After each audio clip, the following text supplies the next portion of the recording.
Hi everyone, Jeff Appleby here from Oakland Realty.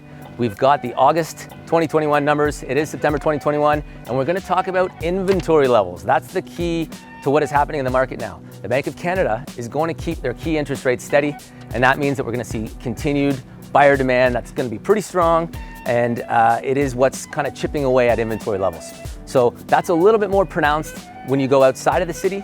So if we're talking about Vancouver and the North Shore, looking at condos, detached homes, I'm not going to break down the numbers for each product type in each area, but inventory levels are generally at varying levels of low, okay?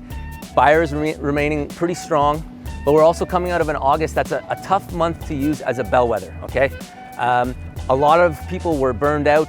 We had an absolutely crazy spring, and now, and then we got out of lockdown, which was April, May, June.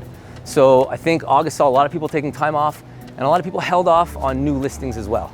So September is going to be a really interesting month, but the bottom line with all of that, the market remains strong.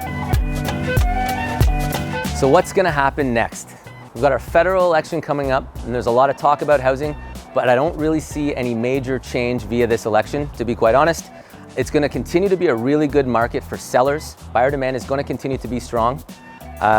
We've got price growth that's going to level off. It's going to continue, but we're not going to see the sort of 20-25% that we saw over the last year. That's just because we've been 18 months at these interest rates now.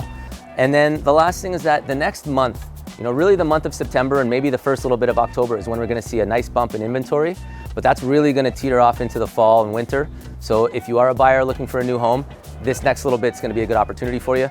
And if you want to talk about strategies, there are ways that you can build your equity over the next couple of years. Get in touch, let's make a plan.